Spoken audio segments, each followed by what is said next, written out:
Hello, everyone. My name is Brennan Moore. That noise you're hearing is my ventilator. And welcome to Page Turners They Were Not, my Star Wars podcast. Today, we're going to talk about the Battle of Yavin. Yep, one of the most iconic moments from all of Star Wars.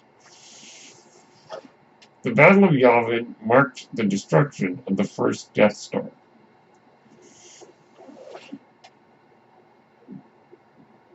Which is not only one of the most iconic moments in the franchise, but also marks the starting point of the Star Wars calendar.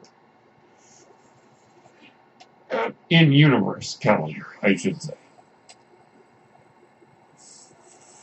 So what is it about this battle that is so iconic? Well, let's delve into it. First off, the entire original film centered on the plans to the Death Star, which Princess Leia stored inside R2-D2. Now, of course, many years later, Rogue One fills us in a bit on the details leading up to the Battle of Yavin, with Galen Erso sneaking a secret within the Death Star that the plans would allow the rebels to exploit. And that, of course, meant that hitting the thermal reactor, thermal exhaust port, just right, would destroy the Death Star. Somewhat impractical, but it's all part of the fun. The Death Star battle is one of the most iconic moments in cinema as well. Now, I could give you an overview, a blow-by-blow of the battle. But since it is so well known, I think I'll spare you that. Other than to say, with the help of Luke Skywalker, Han Solo and Chewbacca, Princess Leia, and R2-D2 are able to get to the rebel base on Yavin 4. The fourth moon of the gas giant Yavin. And then the Death Star, of course, appears and is preparing to destroy the moon, since they tracked the Millennium Falcon to the base.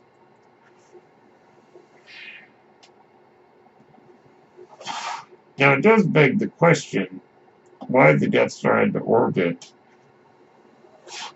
Yavin as opposed to just hyperspacing right there, right next to Yavin. As we know, the Death Star is hyperspace. At least we assume. But yet again, this is a little question that is a question more than a criticism. And we can have some fun imagining what it means. See, that's one thing, if I may make an aside, that when we talk about little questions we have about Star Wars, why this, why that, it doesn't necessarily mean it's a criticism. It's more of a kind of a, that's a fun little discussion we could have. Now, that being said, let's kind of get into it a little bit. The Battle of Yavin is one of the great moments in special effects movie history. Uh, the original model work, and I have access, by the way, to an unaltered copy of Star Wars. The visual effects as they stand, unaltered, are breathtaking. Great model work, great pace also. That's one thing, is it's one of the most pulse-pounding moments in movie history. Because due to the fact that it's so well paced that you get so drawn into it because it's so well structured, and also marked continued Star Wars' tradition. Of course, I don't know if we could call it a tradition since it began this tradition of movies that are faster paced. The editing is quicker, which really defined modern cinema. Because old movie editing used to be a little bit more slow. Star Wars really brought a new style of editing and pacing that really sped things up quite a bit. And certainly the Battle of Yavin is no exception. And that moment, I swear, it happens to me every time. The moment that the Death Star blows up causes me to release breath I didn't know I was holding. If that makes sense. It's almost like, when you watch Luke shoot the torpedoes and get them into the exhaust port. He breathes that sigh of relief. When the Death Star explodes, that's exactly the same sigh I give. And not just a sigh, but more of a release of air. Because I was so drawn into the battle, I was like holding my breath and didn't even know it.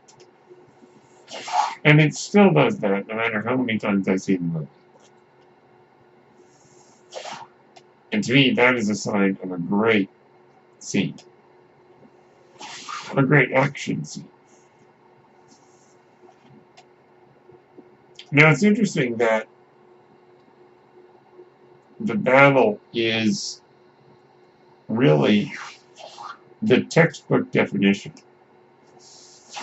of a climax of a movie. Where that moment the Death Star is destroyed, everything afterwards is, the denouement. It's going down. That's the moment where everything kind of peaks. Is that explosion. Also, somebody pointed this out recently, and I'm kind of drawing a blank on who said this, but I would like to give credit to them as much as I can remember. In that there's a difference between plot and story. Plot is the mechanics of the actual film. The plot of Star Wars, or at least in the sequence of the Battle of Yavin, is the Death Star must be destroyed. Okay.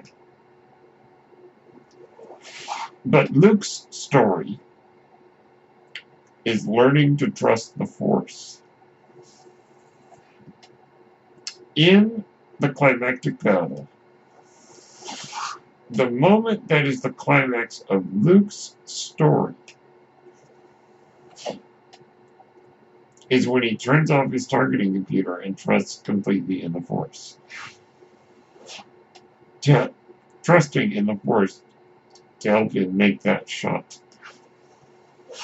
That's the climax of his story, learning to let go,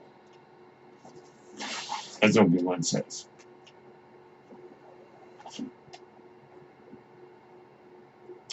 But the climax of the plot is when the Death Star is destroyed. Of course, each character has their own story. Whether it's Han Solo returning to save the day, that's the climax of his story. The climax of Luke trusting in the Force, so on and so forth. And the climax, of course, of the plot of the film is the destruction of the Death Star, which begs another fun question of why didn't Galen Erso just rig the Death Star to blow up when it first fired its laser? Maybe it was too obvious. Maybe that's why he hit it as more of a hit it as something a little bit more subtle. But if you deliver a torpedo shot in just the right place, you'll blow it up. Yet again, it's a fun little question. The Battle of Yavin features some truly spectacular music from John Williams. Some of the most iconic in Star Wars, I think. Great visuals. Great, old-fashioned cockpit dogfighting. Now, I have not seen The Dam Busters, which is a 1955 World War II movie, which this climactic scene in Star Wars is based on. The Death Star trench run and all that is based on the movie The Dam Busters. Which, yet again, another fun little question is, why didn't they just fly right to where the exhaust port is? As opposed to going in the trench. But, yet again, that's just a fun little debate we could have. But in being more like the Dam Busters, being more of a land-based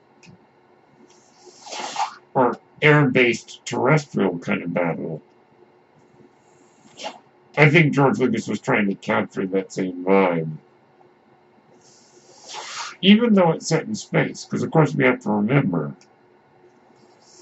Star Wars is space fantasy, not science fiction. A lot of great moments occurring during the Battle of Yavin. A lot of great lines, like the Force is stronger this one. Or use the Force, things like that.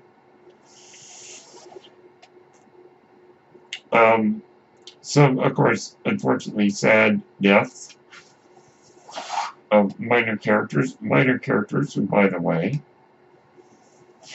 have become some of people's favorite characters.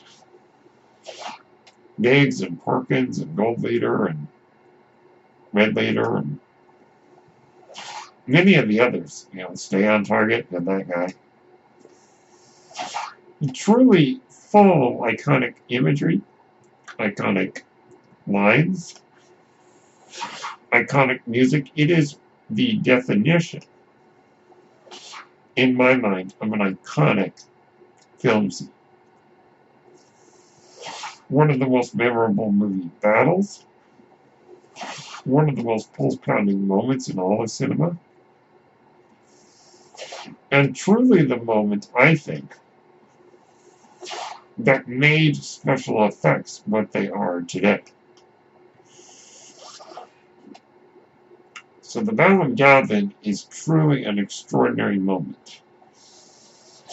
Now, what I'm going to do right now is we're going to take a short break. And when I return, I'll discuss my personal feelings about the battle, about the characters, and other things in this climactic and explosive, quite literally, sequence. See you in a moment. Hello there, this is Brennan Marr, host of Page Turners They Were Not, a Star Wars podcast. And I'm here to tell you about Anchor. Anchor is the best way to make a podcast. Why is that? Well, first off, it's free. Yes, you heard me right. Anchor is free. Anchor has all the tools you need to make a podcast from your phone or your computer. Anchor will distribute your podcast for you on various platforms, including Spotify and Apple Podcasts. You can make money from your podcast. And get this, with no minimum listenership. That means you can make money even if no one listens to your podcast. That, of course, is not ideal, as Anchor will allow you to spread your podcast, bring in more viewers, and you can make more money because of it. Everything you need to make a podcast is in one place on Anchor.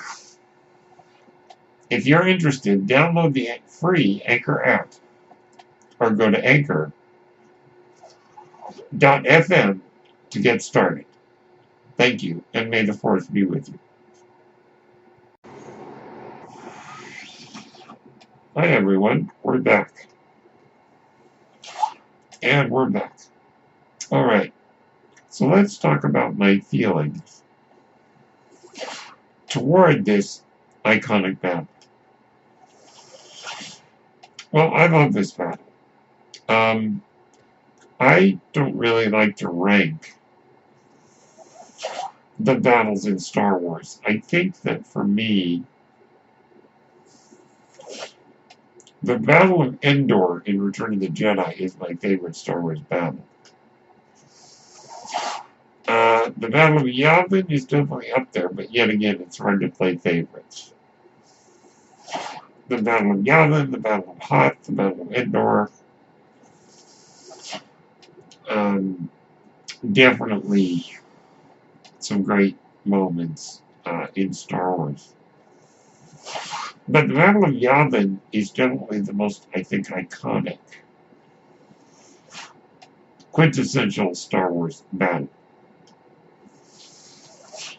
Now, admittedly, it only really takes place in one stage. What I mean to say is that, like, for instance, in Return of the Jedi, there were 3 stages of the battle. There was the battle in space, the battle on the ground, and the lightsaber duel.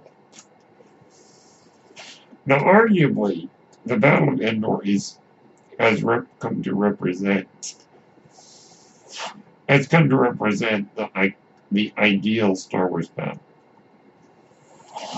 A battle that also involves a lightsaber duel. In a way, with a duel that will decide the fate of the galaxy just as much as the actual battle will.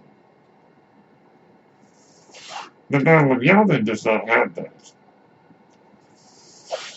But the Battle of Yavin does encapsulate, I think, what is meant by the phrase Star Wars. Wars among the stars. X-Wings, of course, X-Wings and Y-Wings, some of my favorite Star Wars ships, involved in this climactic battle is pretty amazing.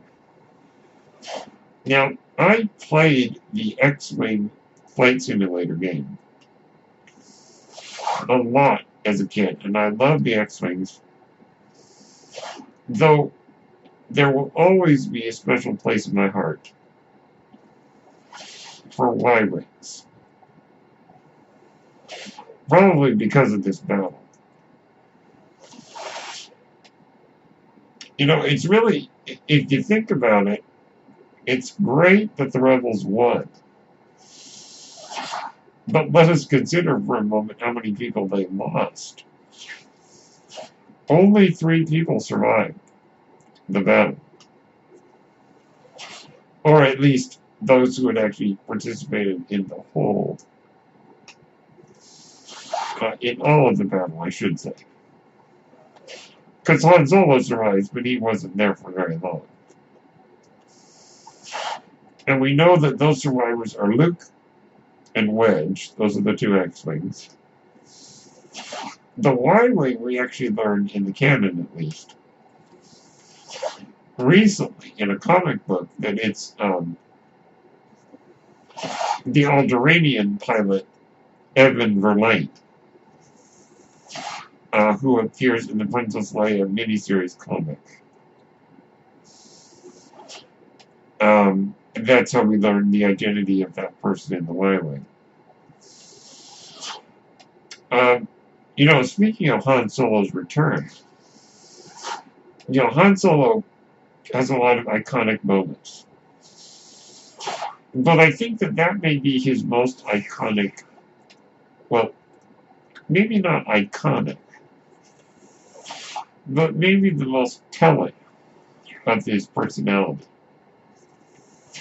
The idea that he's inclined to want to run away. He normally wants to run away and shirk responsibility. But his heart seems to get the better of him. Which is interesting because years later,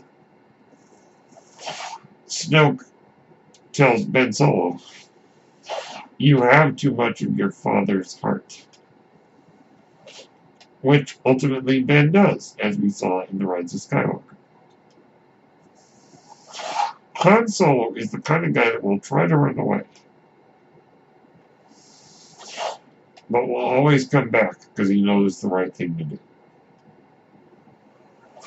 It does make you wonder what kind of conversation were he and Chewie having as they flew away from Yavin 4 with all their money. Because, you know, Leia was right. They got paid. And she said, you know, money's all you care about. You know, basically, so then that's what you'll receive, I believe were her exact words. I imagine, particularly, well, in the last moment, as Han and Luke kind of have their bitter farewell from each other, you know, Luke says, "Take care of yourself. I guess that's what you're best at." And Han says, you know, "Hey, Luke, may the Force be with you." You know, iconic line.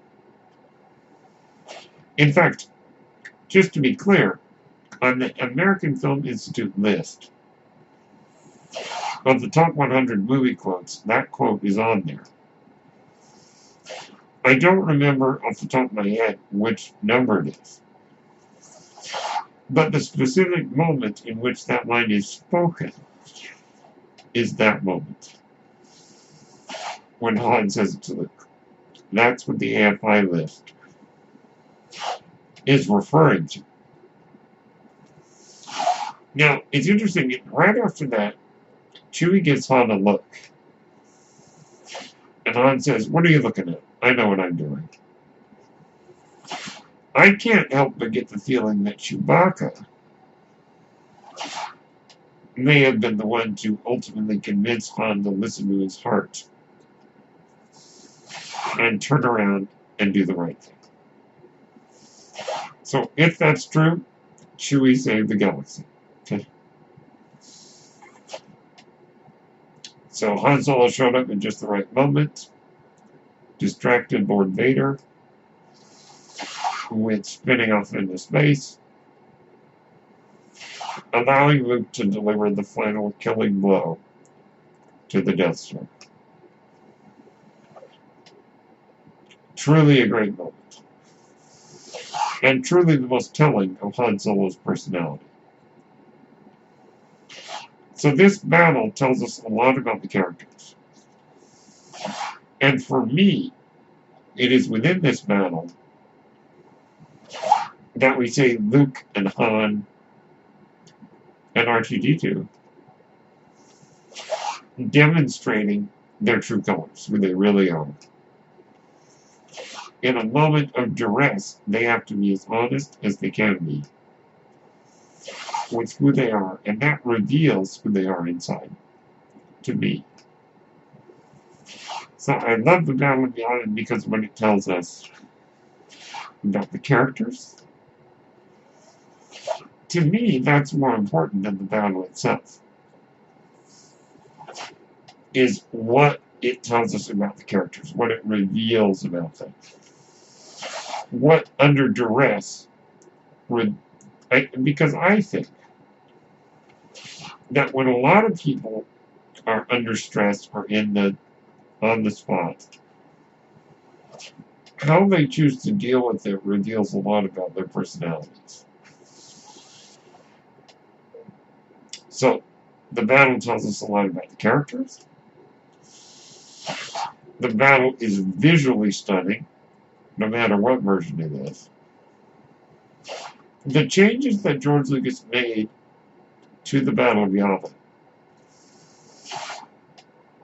are not enough to take away from that moment at all. In fact, visually, they fit in well enough that you can't really tell the difference sometimes. And it is seamlessly done enough that it's not distracting. So that is one moment that I don't mind the changes. But regardless, it's visually stunning either way. Truly a defining moment in the history of movie special effects. The fact that these guys, basically on a shoestring budget, with almost no time to spare, were able to create some of the most incredible visual effects we've ever seen. And I think even to this day. So a lot of credit goes to ILM.